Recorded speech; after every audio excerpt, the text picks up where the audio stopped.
നല്ലൊരു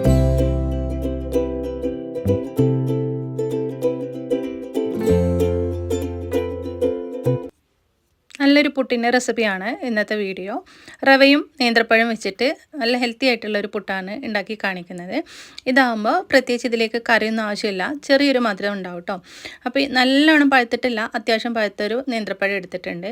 ഇതിൻ്റെ പകുതി ഞാൻ ഇട്ട് കൊടുക്കുന്നുണ്ട്. വേണമെന്നുണ്ടെങ്കിൽ മാവ് എടുക്കുന്നതിനനുസരിച്ച് പഴത്തിൻ്റെ അളവ് കൂട്ടുകയും കുറക്കുകയും ചെയ്യാം. ഇനി ഇതിലേക്ക് 2 കപ്പ് റവയാണ് ചേർത്ത് കൊടുക്കുന്നത്. വറുക്കാത്ത റവ തന്നെയാണ് ഇട്ട് കൊടുക്കുന്നത്.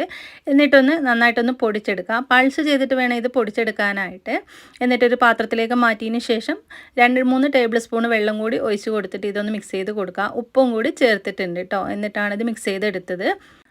പൊടിച്ചെടുക്കുന്ന സമയത്ത് അതിലേക്ക് നമ്മൾ വെള്ളം ഒഴിക്കരുത്. അങ്ങനെ ആകുമ്പോൾ മാവ് പോലെ ആയിട്ടായിരിക്കും പിന്നീട് ഇത് കിട്ടുക. നമുക്ക് റവയാണ്, വേഗം തന്നെ അത് കട്ട കിട്ടും. ഇനി പുട്ടുകുറ്റിയിലേക്ക് കുറേശ്ശെ തേങ്ങയും അതിൻ്റെ കൂട്ടത്തിൽ ഞാൻ പഴത്തിൻ്റെ ചെറിയ കഷ്ണങ്ങൾ പീസായിട്ട് അതും കൂടി ഇട്ട് കൊടുക്കുന്നുണ്ട്. എന്നിട്ട് നമ്മൾ പുട്ടുപൊടി സാധാരണ ഇട്ട് കൊടുക്കുന്നത് പോലെ പകുതി ആക്കിയിട്ട് ഇട്ട് കൊടുക്കുകയാണ് ചെയ്യുന്നത്. ബാക്കി തേങ്ങയും പഴത്തിൻ്റെ പീസും കൂടി വെച്ച് കൊടുക്കുന്നുണ്ട്.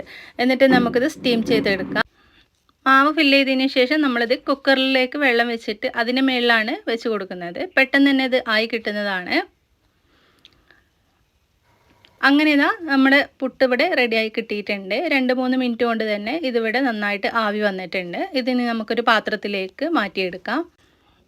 അധികം പഴുക്കാത്ത പഴമാണ് എടുക്കുന്നത് നല്ലത് കേട്ടോ. ഒരുപാട് പഴുത്ത പഴമാണെങ്കിൽ നമ്മൾ റവ ഇട്ട് കൊടുക്കുമ്പോൾ അതിങ്ങോട്ട് അലിഞ്ഞിട്ട് ഒരു മാവ് പോലെ ആവും. പ്രത്യേകിച്ച് കറിയുടെ ആവശ്യമൊന്നുമില്ല, ചെറിയൊരു മധുരത്തോടു കൂടി നമുക്ക് ഈ ഒരു പുട്ട് കഴിക്കാൻ പറ്റുന്നതാണ്.